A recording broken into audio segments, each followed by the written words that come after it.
আসসালামু আলাইকুম প্রিয় দর্শক, এই মাসের 12 তারিখে মানে আর এক সপ্তাহের একটু বেশি 12 তারিখে আমাদের জাতীয় সংসদের অধিবেশন বসছে। মানে নির্বাচনের পর বিএনপি যে নির্বাচনে নিরঙ্কুশ সংখ্যাগরিষ্ঠতা লাভ করেছে, সেই নির্বাচনের পর জাতীয় সংসদের প্রথম অধিবেশন বসবে 12 তারিখে এবং সেদিনই অনেক কিছু হবে। সেদিন স্পিকার নির্বাচিত হবেন, ডেপুটি স্পিকার নির্বাচিত হবেন এবং সেদিন প্রেসিডেন্ট প্রথমে একটা ভাষণ দিবেন এবং এই প্রেসিডেন্টের এই ভাষণ দেওয়াটা কিন্তু একটা ওনার সাংবিধানিক দায়িত্ব। আপনি যদি আমাদের যে সংবিধান এখনো আছে এবং সেই সংবিধানের আলোকেই কিন্তু সবকিছু হচ্ছে এবং সেই সংবিধানের 73-এর 2 যে অনুচ্ছেদ আছে সেখানে বলা হয়েছে সংসদ সদস্যদের প্রত্যেক সাধারণ নির্বাচনের পর প্রথম অধিবেশনের সূচনায় এবং প্রত্যেক বৎসর প্রথম অধিবেশনের সূচনায় রাষ্ট্রপতি সংসদে ভাষণ দান করিবেন। এগুলো নিয়ম একদম সংবিধানে বলা হয়েছে, এর বাইরে আপনি যেতে পারবেন না। তো 12 তারিখে যে অধিবেশনটা বসবে সেই অধিবেশনের শুরুতে প্রেসিডেন্ট একটা ভাষণ দেবেন। এই প্রেসিডেন্টের ভাষণ নিয়ে নানা ধরনের আপত্তি উঠছে।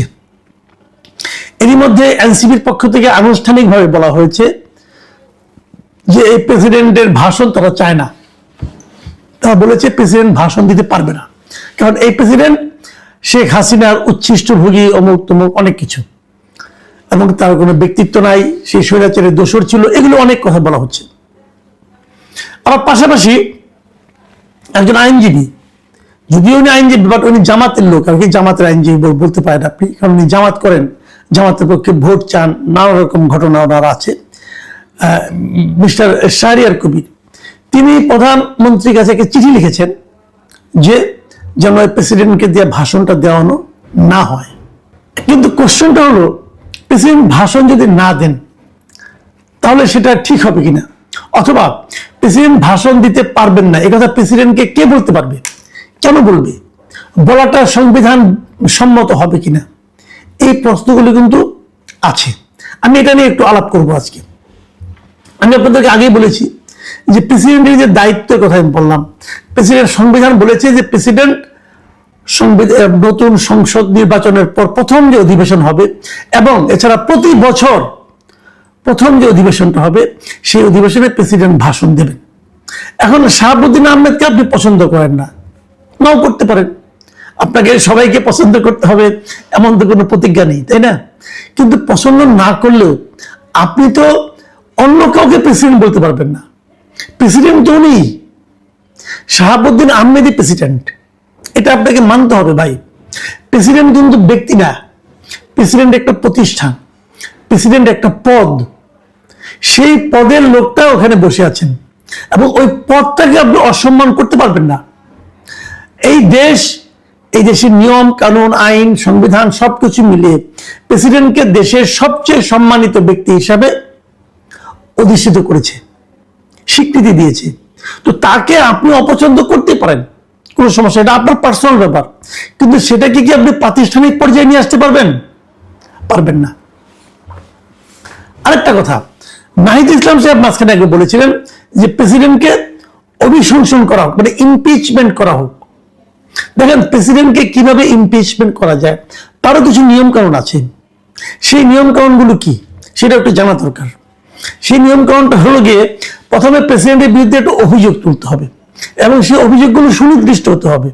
ওনার যদি কোনো নৈতিকতার স্খলন ঘটে, ওনার যদি মস্তিষ্ক বিকৃত হয়, এ ধরনের কিছু ঘটনা আছে যেগুলোর মাধ্যমে উনি আর প্রেসিডেন্ট থাকার যোগ্য নয় বলে যদি সংসদ মনে করে, তাহলে সেই সংসদে ওনাকে অপসারণের জন্য একটা বিল উঠবে এবং সেই বিলে 2/3 সংসদ সদস্য যদি ভোট দেন যে উনি প্রেসিডেন্ট থাকতে পারবেন না, তাহলে উনি প্রেসিডেন্ট পদ থেকে অপসারিত হবেন।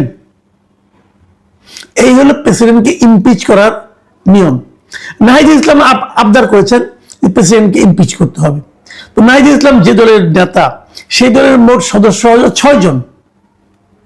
এবং উনি যে জোটের নেতা, সেই জোটের সঙ্গে তাদের সবগুলো মিলিয়ে সংসদ সদস্য হলো 77 জন। তো 300 সংসদের যে মানে আপনার অধিবেশন, সেখানে তো প্রেসিডেন্টকে ইমপিচ করতে হলে 200-র বেশি ভোট লাগবে। তা আপনারা তো 77 ভোটের মালিক, অথবা আপনি 6 ভোটের মালিক, তা আপনি ইমপিচ কিভাবে করবেন? করেন না, আপত্তি তো নাই, পারলে করেন, কিন্তু তার আগে আপনাকে তো ওনার নৈতিক স্খলনজনিত একটা অভিযোগ তুলতে হবে। সেটা কি? বিষয়টা হলো যে গত 2024-এর 5ই আগস্টে যখন হাসিনা সরকারের পতন হলো, পতন হওয়ার পর থেকে দেশ চলেছে ইচ্ছা স্বাধীন মতো। যিনি ক্ষমতাধর উনি যা ইচ্ছা করেছেন তাই হয়েছে। সেটা সংবিধানে আছে কি নাই সেটার কোনো তোয়াক্কা হয় নাই। কেউ বলতে পারবে না এটা সংবিধান আছে কিনা, এই প্রশ্ন কেউ করছে। এই প্রশ্নগুলি কেউ উচ্চারণ করলেও সেগুলি কোনো গুরুত্ব পেত না। ইউনূস সাহেব যা মনে করতেন তাই হতো। ইউনূস সাহেবের সঙ্গে যারা ক্যাবিনেটে ছিলেন তারা যা মনে করতেন তাই হতো। সংবিধান মানলেন না, কোনো সমস্যা নাই। এই নাহিদ ইসলামকে বলতে শুনেছি আমি, সংসদ, উনি একসময় উপদেষ্টা ছিলেন, উনি বলেছেন যে উনি বঙ্গবন্ধুকে জাতির পিতা মানেন না। যখন উনি কথাটা বলছেন তখনও পর্যন্ত কিন্তু সংবিধানে লেখা ছিল যে বঙ্গবন্ধু জাতির পিতা।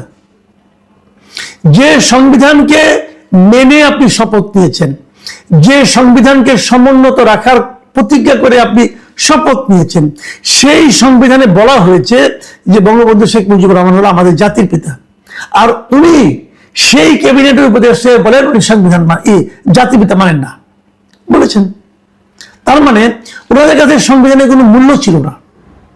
সেই সরকার চলে গেছে, ওনাদের সরকার প্রধান ছিল, কে আটকাবে, কে বলবে, কে প্রতিবাদ করবে, কোনো কিছু তো ছিল না। কিন্তু ওনারা ভুলে গেছেন ডক্টর ইউনূস সাহেব এখন আর ক্ষমতায় নাই। এখন যারা ক্ষমতায় আছেন মানে বিএনপি সরকার যা কিছু করছেন সংবিধান মেনেই করছেন। এবং এই সংবিধানে যে যে বিষয়গুলো ওনাদের ভালো লাগে না অথবা নাও লাগতে পারে সেগুলি ওনারা মানছেন, এবং হয়তো সংসদ শুরু হওয়ার পর তাদের অপছন্দের বিষয়গুলো তারা হয়তো সংবিধান থেকে সরিয়ে দিবেন। আপনারাও দেন সেই মানে উদ্যোগে আপনারাও সামিল হন, কোনো আপত্তি তো নাই। কিন্তু যতক্ষণ পর্যন্ত আপনি সরিয়ে দিতে না পারবেন ততক্ষণ পর্যন্ত আপনাকে সংবিধান মানতে হবে। কারণ যদি আপনি আজকে সংবিধান না মানেন, এই না মানার অভিযোগটা কিন্তু আপনার বিরুদ্ধে রয়ে যাবে। সংবিধান পরিবর্তন হলেও এখন যে আপনি সংবিধান লঙ্ঘন করছেন এর জন্য কিন্তু আপনাকে আইনের আওতায় আনা যাবে। সংবিধান লঙ্ঘনের সাজা আপনাকে পেতে হতে পারে যদি কেউ চ্যালেঞ্জ করে আপনাকে। এই বিষয়গুলো মাথায় রেখে কাজ করতে হবে। আপনারা এখন একটা দল করেছেন, ওই দলের 6 জন এমপি আছে, কাজে আপনাদের কথা বলতে হবে খুব ঠান্ডা মাথায় চিন্তা ভাবনা করি। আপনি সংসদ সদস্য হয়েছেন, কাজে ধরাকে সরাজ্ঞান করার কোনো সুযোগ তো আপনার নাই। আপনি যেগুলো অপছন্দ করেন সংসদে যে সে অপছন্দের বিষয়গুলো সংবিধান থেকে সরিয়ে দেন, কোনো প্রবলেম তো নাই। কিন্তু সরানোর আগ পর্যন্ত আপনাকে মানতে হবে। এটাই সারা দুনিয়ার নিয়ম। নতুন করে আপনারা 18 মাস নতুন করে তৈরি করেছিলেন, নতুন করে গাইড যেটা পালন করেছিলেন। আপনাদের মনে রাখতে হবে যে 18 মাসের পরে আরো একটা মাস পার হয়ে গেছে। ডক্টর ইউনূসের ক্ষমতাচ্যুতির পরে প্রায় 1 মাস হয়ে যাচ্ছে। এখন আর ওই আগের মতো করে ভাব দিলে চলবে না রে ভাই, এই নিয়ম মানতে হবে। এখন এই যে বিষয়গুলো এগুলি কিভাবে সমাধান হবে দাবি করা হচ্ছে জামাতের পক্ষ থেকে এবং এনসিপির পক্ষ থেকে, যে তাদেরকে ওই সংবিধান সংস্কার পরিষদ যেটা করা হয়েছিল সেই সংবিধান সংস্কার পরিষদে আগে সংবিধান সংস্কার করবে, জুলাই সনদ পাশ করবে, তারপরে তারা সংসদে বসবে। এই যে আবদারটা, এটা বাস্তবে কোনো পাবে না, গুরুত্ব পাবে না। আপনাদের মনে রাখতে হবে বিএনপি কিন্তু 212 জন সংসদ সদস্য নিয়ে এবং একজন সংসদ সদস্য স্বতন্ত্র রুমিন ফারহানা, এরা কেউ কিন্তু সংবিধান সংস্কার পরিষদের সদস্য হিসেবে শপথ নেন নাই। কাজেই সংসদ শুরু হওয়ার আগেই সংবিধান সংশোধনের কোনো সুযোগ আর নাই। আপনাকে সংসদে যে তারপর আপনাকে সংবিধান সংশোধনের কথা ভাবতে হবে। এবং এটাই স্বাভাবিক। আপনারা যেটা গায়ের জোর করছেন, এবং এরই মধ্যে আমরা দেখেছি যে বিএনপির পক্ষ থেকে জামাত ইসলামকে বলা হয়েছে যে আপনাদের এখান থেকে একজন এমপির নাম দেন যাকে আমরা ডেপুটি স্পিকার বানাতে পারি। জামাত এখানে শর্ত দিয়েছে, আগে জুলাই সনদ পুরোটা মানতে হবে, এই পুরোটা একটা প্যাকেজ, ওই প্যাকেজ না মানলে আমরা ডেপুটি স্পিকার নাম দিব না। এই আবদার তো হবে না, প্যাকেজ আগে কিভাবে মানবে? তারা তো সংবিধান সংস্কার পরিষদের সদস্য হিসেবে শপথ নেই নাই, তাহলে আগে আপনি কিভাবে প্যাকেজ বাস্তবায়ন করবেন? এই প্যাকেজ বাস্তবায়নের এখন একমাত্র পদ্ধতি হলো সংবিধান জাতীয় সংসদের যাত্রা শুরু হওয়ার পর সেই সংসদে এই জুলাই সনদকে উত্থাপন করা হবে একটা একটা করে, এবং ওই একটা একটা করে উত্থাপন করলে পরে একটা একটা করে ধারা, একটা একটা করে প্রস্তাব, তারপরে সংবিধানের ওই সংস্কারটা করা হবে কি হবে না তা নিয়ে সংসদ সদস্যরা আলাপ আলোচনা করবেন, এবং সেই আলাপ আলোচনার পর যদি তারা মনে করে এটা করা উচিত তখন তারা সংবিধান সংশোধন করবেন। এটাই হতে হবে পদ্ধতি, এর বাইরে আর কোনো পদ্ধতি নাই। যদিও আমি নিজে মনে করি যদি জামাত বলেছে যে তারা ওই প্যাকেজটা পাস না হলে পরে তারা ডেপুটি স্পিকার হিসেবে কাউকে নাম দেবে না, আমার মনে হয় এটাও তারা শেষ পর্যন্ত এই দাবিতে অটল থাকবে না, অবিচল থাকবে না, তারা নিশ্চয়ই নাম দিবে। কারণ নাম না দিলে পরে ডেপুটি স্পিকারটা হারাবে। এমনিতে জামাতের কিন্তু একজন জামাত তো এর মধ্যে বিরোধী দল হিসেবে আছে, জামাতের যিনি দলনেতা ডক্টর শফিকুর রহমান, উনি তো মন্ত্রীর মর্যাদা পাবেন। আবার যদি তারা একটা ডেপুটি স্পিকার পায়, ডেপুটি স্পিকারও কিন্তু ইকুইভ্যালেন্ট টু মিনিস্টার, উনিও মন্ত্রীর মর্যাদা পাবেন। কারণ জামাত দুটো মন্ত্রীর মর্যাদা পদ তারা হারাতে চাইবে, এটা আমার কাছে মনে হয় না। জামাত অত বড় আন্দোলনকারী দল না, জামাত বরং সংসদীয় দল হিসেবে বেশ ভালো করবে বলে আমার ধারণা, এবং যে কেউ তারা এটা মেনে নেবে। তারপরে এখন বার্গেনিং চলবে আগামী কয়েকদিন, কিন্তু সেই বার্গেনিং হয়তো সমাধান হবে। কাজে আমার মনে হয় ডেপুটি স্পিকারের ব্যাপারটা সমাধান হবে, কিন্তু প্রেসিডেন্টের যে দাবিটা, প্রেসিডেন্টকে বলতে দিতে দিবে না, অথবা তারা ওয়াকআউট হয়তো করতে পারে, আমার জানি না, কিন্তু সেটাও আমি মনে করি প্রেসিডেন্টকে বক্তৃতা দিতে দেওয়া উচিত, খুবই উচিত।